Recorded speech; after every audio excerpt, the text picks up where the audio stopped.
everybody was crazy. Went crazy when they heard like 21 Savage on my beat, you know, because I'm actually the first producer from Greece that gets that major placements. Lil Riico got the sauce.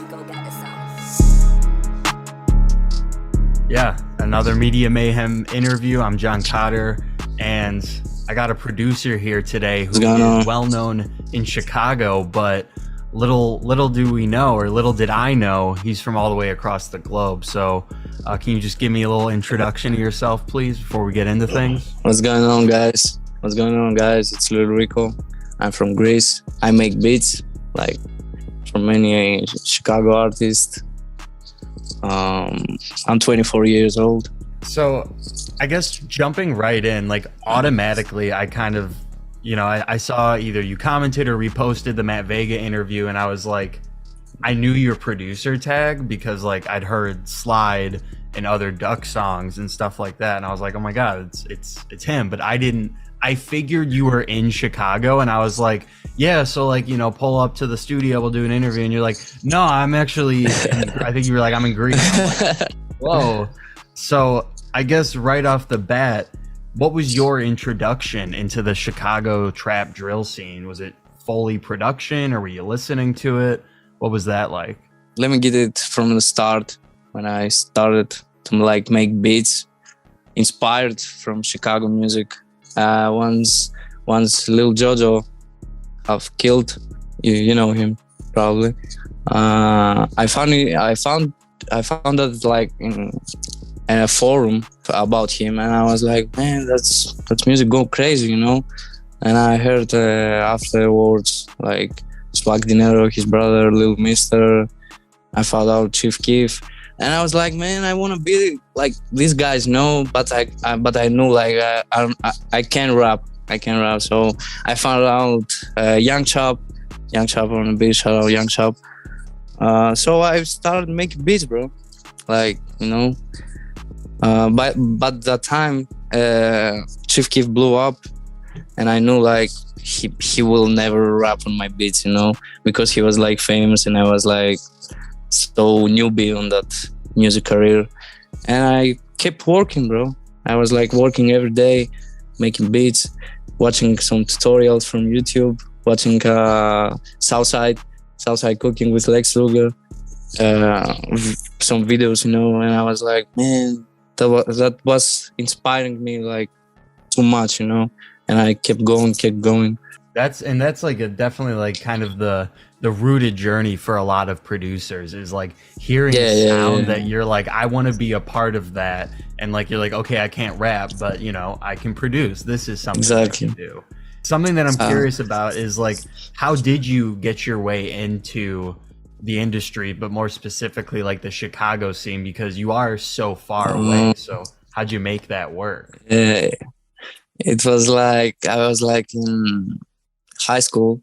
I was making beats, but that time, Rico Reckless released from jail. Shout out my boy Rico Reckless, from my boy. And I was like, hit his DM. I was like, bro, I got beats. I'm from Greece, you know. And he was like, yo, send me some beats. I sent him a pack. He made a video clip to one of my beats.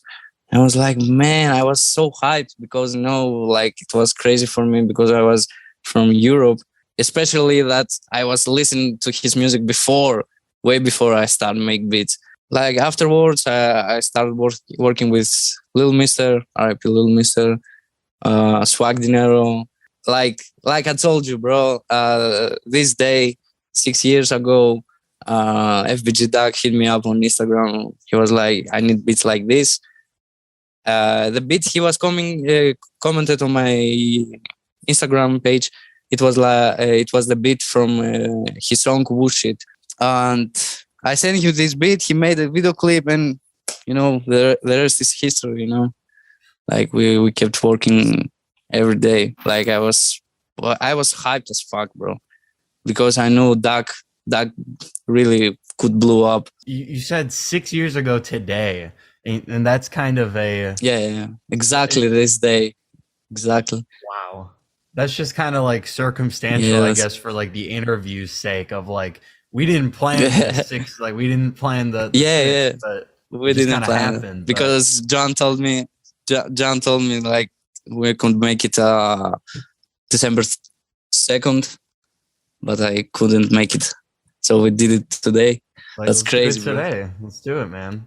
And Yeah, I love that, and sort of the you sent me the screenshot of the comment that he was like, "Yo, yeah, send me some stuff." And it was like 2015, and you know, you're 24, I'm 23, so like I think like, wow, if okay. I got that in 2015, I'm like, well, I'm only a year younger than him, so it must have just felt like insane to sort of like, especially hearing somebody enjoying them and then sending them beats that they go on is like that's crazy.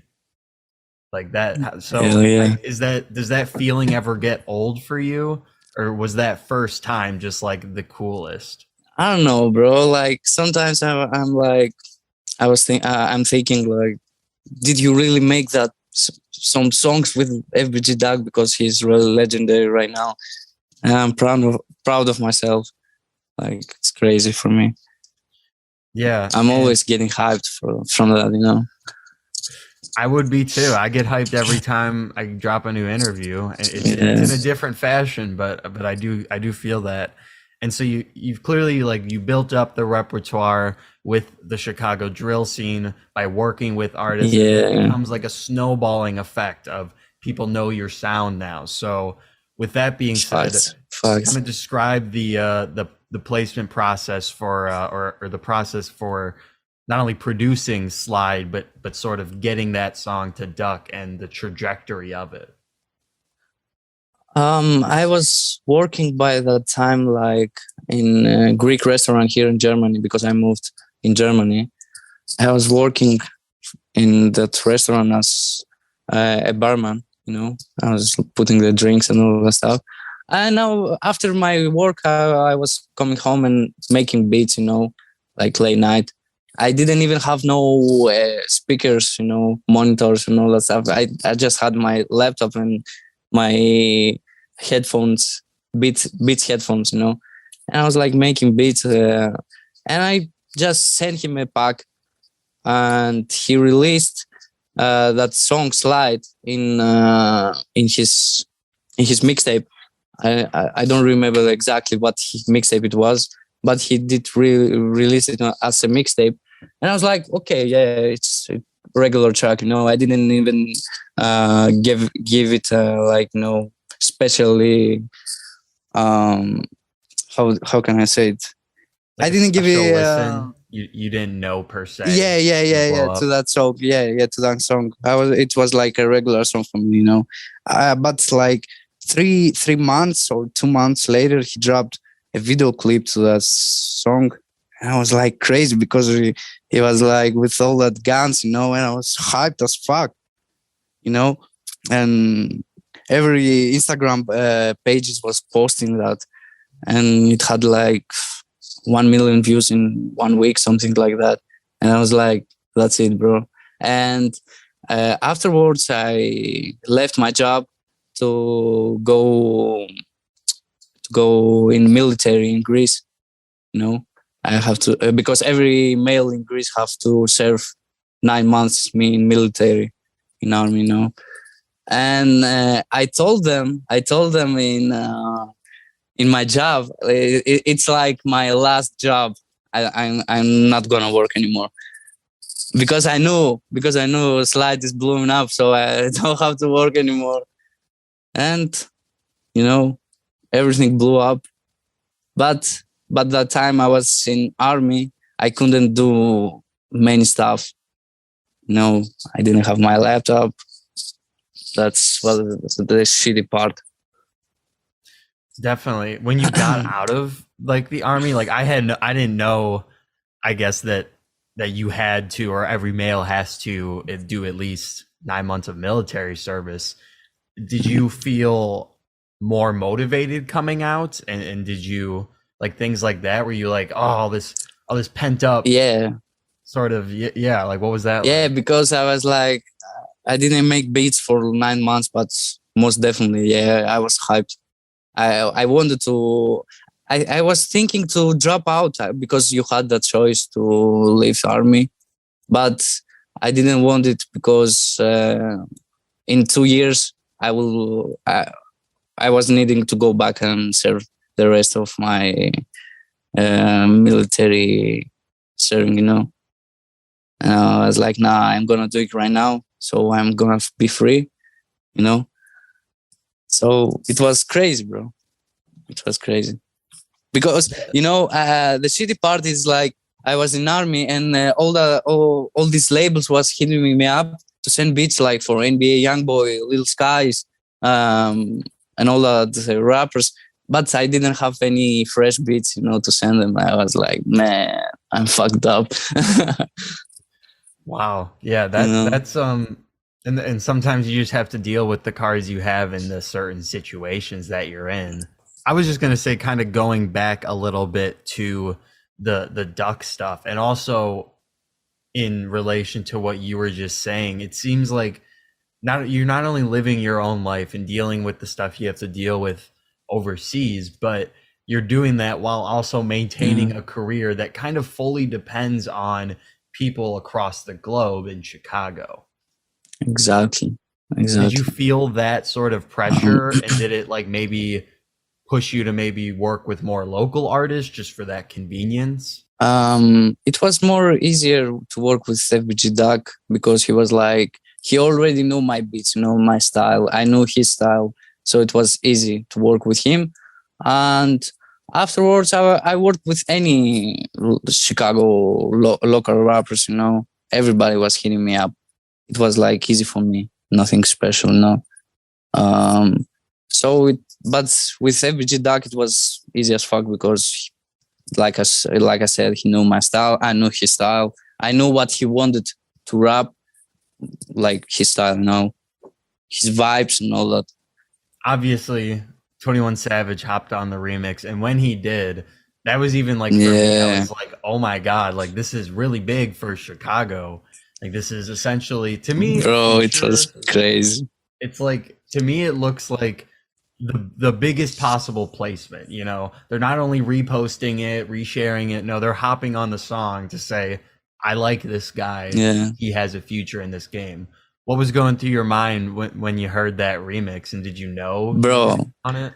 I was like, I saw a picture FBG Duck posted with 21 Savage, and afterwards he posted a story on his Instagram page playing my beat Slide, and I was like, man, imagine like he gonna make a remix with 21 Savage. And I told my boy Billy CEO, he's a rapper from Greece. I told him, imagine he gonna do a remix, and it was like, we were crazy when I saw that picture. And he actually dropped the remix one day before my birthday. And when I saw that, I was like in army with my guys, and I was like just jumping and screaming, like it was like crazy for me. It was honor for me actually to have this song on my name. Did the guys in the army share that excitement with you, or was there a cultural barrier? Hell yeah, that was hard to cross? They were hype. Hell yeah. I was with my bro. I know him like since we were 6 years old. We always was like in the same class from 6 years old to until high school. We were in the same class, and it was crazy because we were in room in the military. We were together. That's crazy, and everybody was went crazy when they heard like 21 Savage on my beat. Because I'm actually the first producer from Greece that gets that major placements in USA. I was the first one. It's so much of a more elevated accomplishment when it is from overseas and a global thing, because there are those barriers that you have to cross in order to even get your sound across Exactly. there to Chicago. And but It's also actually within that, too hard to do it. it's too hard. Too hard. Too Because hard. especially today, yeah, because you need to be a little bit lucky, and you need some connections. Like, come on, like everybody make beats today. It's big a competition. Absolutely. Do you kind of see like the production lane right now being a little bit crowded with new people or people that might not stick around? Or do you think Yeah. the bad ones get filtered? Yeah, maybe. I think you need to be a little bit lucky, because many producers sending out beats to rappers, and many rappers works only with their producers, face to face. Especially for me, I'm from overseas. It's too hard to get attention of the rapper, especially a mainstream rapper like Roddy Rich or Da Baby or Lil Baby. I don't know. It's too hard. Yeah, there's definitely a lot of sort of doors to open before you can even get to them. And it seems like now, especially, like half of the game is in, can you work the connections? Can you develop those relationships to actually get your stuff to the people you want it to be sent to? Like, that's so much of it. Yeah, I think you have to know the engineer from the rapper, to build a connection with him first, to, and afterwards, you can send him beats. If you fuck with you, he fuck with you, and afterwards you send beats to him, and he plays the beat to your favorite rapper, and that's how it works. For foreign rap producers like me, from overseas. Definitely. And sort of going back, I guess, to the Duck situation, I think I saw you post this. Yeah. It was today. And was it you DMing him on the day that he did pass away? Is that true? Did that happen? Actually, actually he DM'd me. He DM'd me. He hit me up. It was early in the morning. It was 5 in the morning of my country, and I was sleeping. When I wake up, I answered him. I told him I'm gonna send to his email, and he was like, "Okay, bet." And 5 or 6 hours later, I see he passed away, bro. He got shot. I was like, man, what the fuck, And that was national news too. It became a big story because of not only who he was, but where it happened and all of these other circumstances within it. But I guess for you, how did you sort of grieve in that situation, being so far away, but also feeling so connected to this artist that you'd worked with? Damn, bro, this really fucked me up, bro, mentally, because it was kind of unfair for me because I didn't get the chance to meet him personally, and it was fucked me up for six or 7 months. I couldn't even believe it, because he was the first rapper from US that believed in me. He had no reason to believe in me, but he did it. He believed a kid with a dream, we had the same dream, and we blew up, and it was crazy, bro. That's the nigga who made Slide. That's my boy right there. Yeah, that beat saved my life. Sometimes I still can't believe it. I'm did really Duck is gone? It's crazy. It's sad as fuck. It is, and sort of that sadness is shared a lot in Chicago, obviously.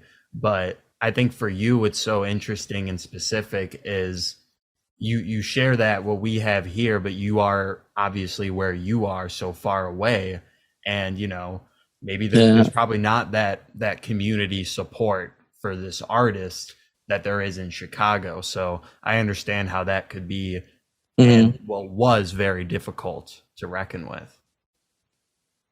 Facts. It was like so hard for me to believe it, because like I told you, it was unfair for me. I didn't have the chance to meet him. I was talking to him only through the phone, the FaceTime or chatting, you know. It was crazy. Absolutely. Well, I'm really sorry to hear that you had to go through all that, but we're glad that you're here today and still producing and doing all that. But how did you sort of get yourself pull yourself out of that a little bit, or what helped? Did like producing music kind of help you get out of that headspace? Making music. Yeah, making music. Yeah, I was keeping making music because I wanted to make him proud, you know, like to keep going for him. Making music like every day, you know. I told him, I told myself like I'm gonna make another hit for Duck, you know. I didn't make it yet, but I'm gonna do it. And I'm gonna make him proud. I believe it too, and I think a lot of other people out there do as well. And sort of a question I had, you, bro. Of course, yeah. A question I had kind of regarding where you're going from here. You know, for me, doing research for you was kind of tough because there was that language barrier where I was like, oh, this is Greek. I have to translate it.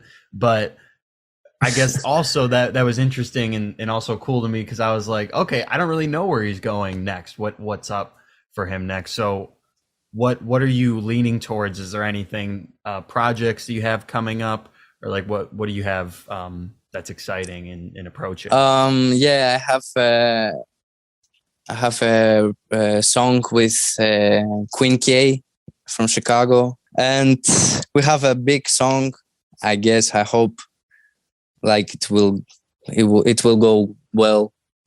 And I don't know, bro. I'm steady working. Like I'm looking for artists like they're not that big, like not famous rappers. I'm working with little artists, small artists, you know. I believe in them, like because I see their potential. They can blow up, you know. I'm building a relationship with them, so I don't have anything major coming out yet. Cool. Well, it definitely sounds like your headspace with looking for those newer artists is in a really good spot, because I think that's especially how you sort of develop yourself with that artist and build that relationship. I think that'll be really special. I still sending out beats to major rappers, but I don't want to tell their names yet because nothing happened yet, you know. I don't want to say their names yet. Yeah, this has been a really great interview. You have so many stories to tell, and I'm really glad you were able to tell some of them. Like the military and all of that. Like you really do have a lot of trials and tribulations that led you to where you are. And I think you have a really inspiring outlook for being a producer. Like I think a lot of people would see the military thing as like, okay, this is the end. This is my just like whatever, I'm doing whatever normal job. You saw that as like, no, I have to do this. I'm going to do it now so I can produce later. I love that. This has been a really great interview, and it all started through Instagram DMs, and that's my favorite way to do it. So thank you so much, man. Thanks. I really appreciate your time. Thank you for having me, bro. Thank you for having me. Yeah, thank you for coming on Media Mayhem. More interviews to come, and yeah. Lil Riico on the beat.